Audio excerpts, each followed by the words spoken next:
Hello and welcome to JRT. I'm your host Johnny and I wanna be a pirate. Who doesn't? Certainly not Guybrush Threepwood, the bumbling hero of the seminal adventure series Monkey Island. Hi. Ever since he declared his lofty quest, I want to be a pirate. he has looted, shanghaied, and swashbuckled his way around the Tri-Island area, all in the hopes of becoming the mightiest pirate of the Caribbean.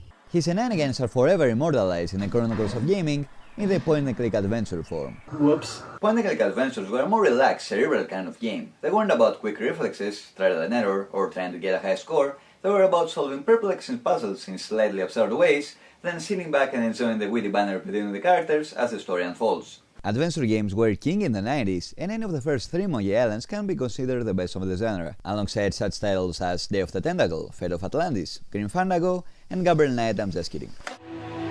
So it is with great pleasure that tonight we review The Secret of Monkey Island Special Edition.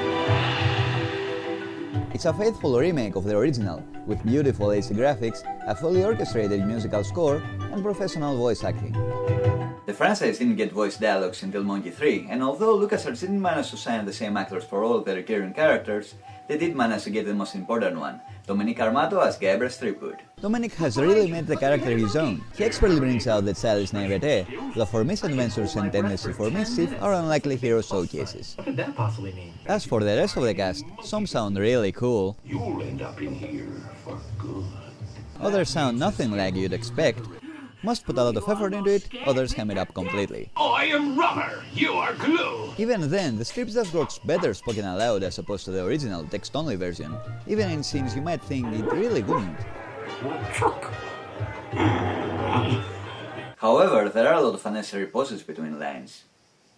This is probably done to match the pace of the original version, whose text-only dialogue had to accommodate for slow readers. Why would there ever be a need for that, you might be asking? Well, It's because the special edition includes the original and you can switch between them with the press of a button. That's a very neat trick that allows you to get nostalgic if you were gaming in the VGA era, or simply marvel at what was billed as lifelike back in the 90s. Monkey Island was a good-looking title for its time, especially when it comes to backgrounds and maps, but now it's a good-looking title period. The settings, the characters, the items, the drawings, everything has been beautifully reimagined in a style that can't get outdated when stronger graphic cards and faster processors come along. It is now of comic book quality, instead of MS Paint quality. The new style also makes it easier to explore and tell unique items apart. It is a pity we couldn't get fluider animation, at the very least for the dialogue close-ups, but the real gripe lies with the design of our hero Guybrush. What the heck is wrong with Guybrush Threepwood? He just looks so wimpy with his enormous forehead and huge eyes. I realize this is probably only jarring in the same way as seeing a movie after reading the book it's based on.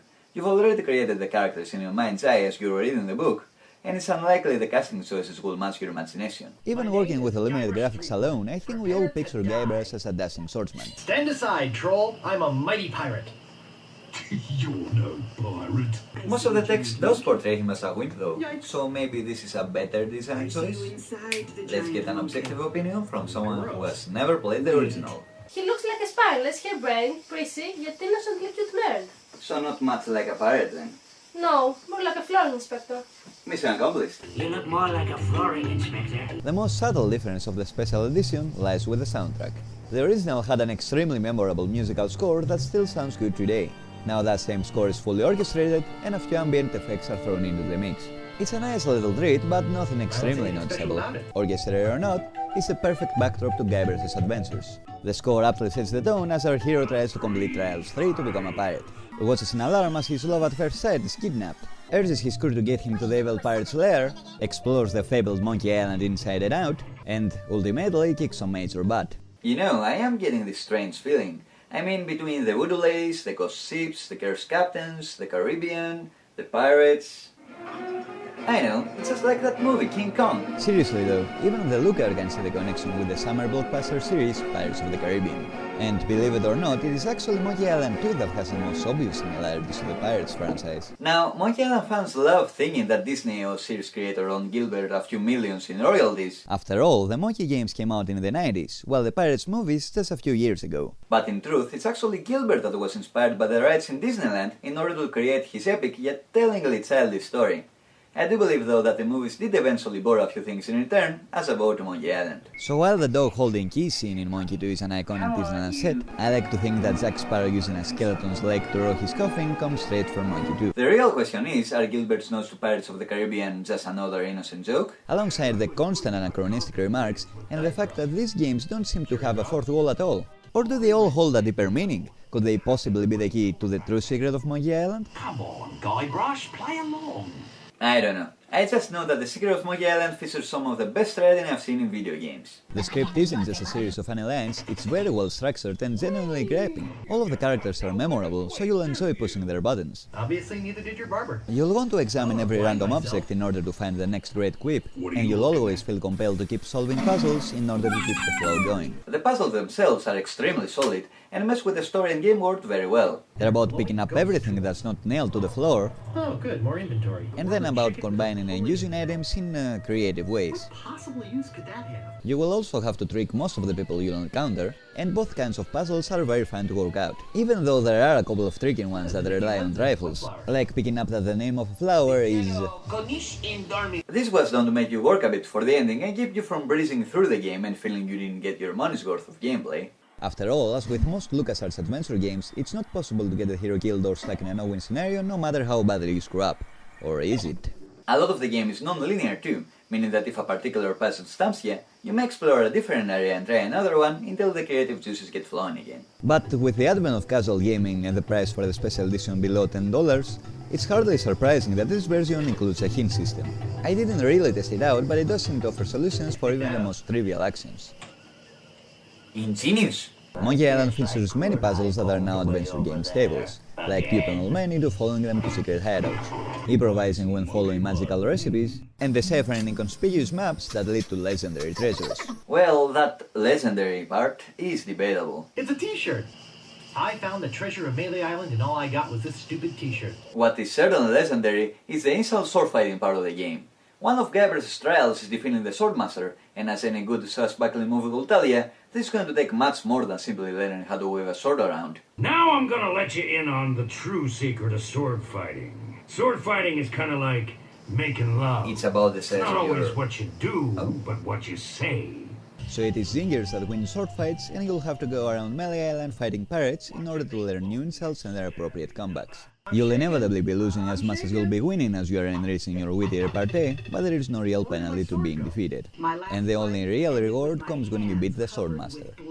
I hope now you've learned to stop picking your nose. The whole process could have been worded a bit better to make learn all the quips faster, but they are sufficiently hilarious to make it worth your while. Smarter than you. He must have taught you everything you know. They were written by famous author Orson Scott Card, Which is insane. Video games weren't nearly as popular back then, so adjusted for inflation, this would be like getting J.K. Rowling to write the spell descriptions for your fantasy RPG, or Stephen King to flesh out the rooms for your survival horror title. Anyway, as genius as it is, insult swordfighting does feel like a bit of a grind if you've played through it before and already know all of the banter, but once again, I really enjoy Armado's performance. How appropriate. You fight like a cow. There are two deliveries for each retort, depending on whether you're using them correctly, which is a really nice touch. And every line here is comedy gold, something that can't be said for the entire game. There are myriads of puns, including a few real groaners. And if there's one type of piracy I don't like, it's gold piracy. And even a puzzle that relies on one. But most of the humor is more subtle, like getting the same response when examining most of the various unimportant objects in the game, than getting this near the end. Well, except that big glowing blue anteroom inside. It's not lol material, but it's certainly very clever. And it's something Monkey pulls off continuously, so you are likely to have a goofy grin throughout its 6 hours of gameplay. A light version is available for the iPhone, as well as a better, HDR version for the PC and the Xbox Live Marketplace. I personally prefer the PC one via Steam because utilizing the keyboard makes things much easier. Primary and secondary contextual interactions are mapped to the main keys, but some puzzles require actions like open or pull that have been stealthed out of sight. Using the keyboard's hotkeys is much easier than pulling up the gesture menu. Obviously, I can't help but recommend the Secret of Monkey Island Special Edition. If you have played the original, then you already know it's sublime. That certainly was easier than the trip to Monkey Island. The Special Edition has the same jokes, only they are funnier because you now hear them acted out, He's big, ugly, mean, and about to hit me again. and the same puzzles, only they make more sense because you can now see what everything is. So use credit card on game. If you haven't played the original, then I implore you to buy this one. Having played it during my formative years, it has definitely had an impact on my sense of humor, and I honestly believe that if more people were exposed to masterpieces such as this, we'd have more gamers running around. Jeez, what an obvious sales pitch. I had some reservations over recommending the original in this day and age, with its outdated graphics that only an old school gamer can appreciate, complex interface and few really tough riddles, but recommending a special edition with its clean comic book design, upgraded slightly contextual interface and built-in hint system is a no-brainer. Thanks for watching the show, have a great night, this is Johnny, signing out.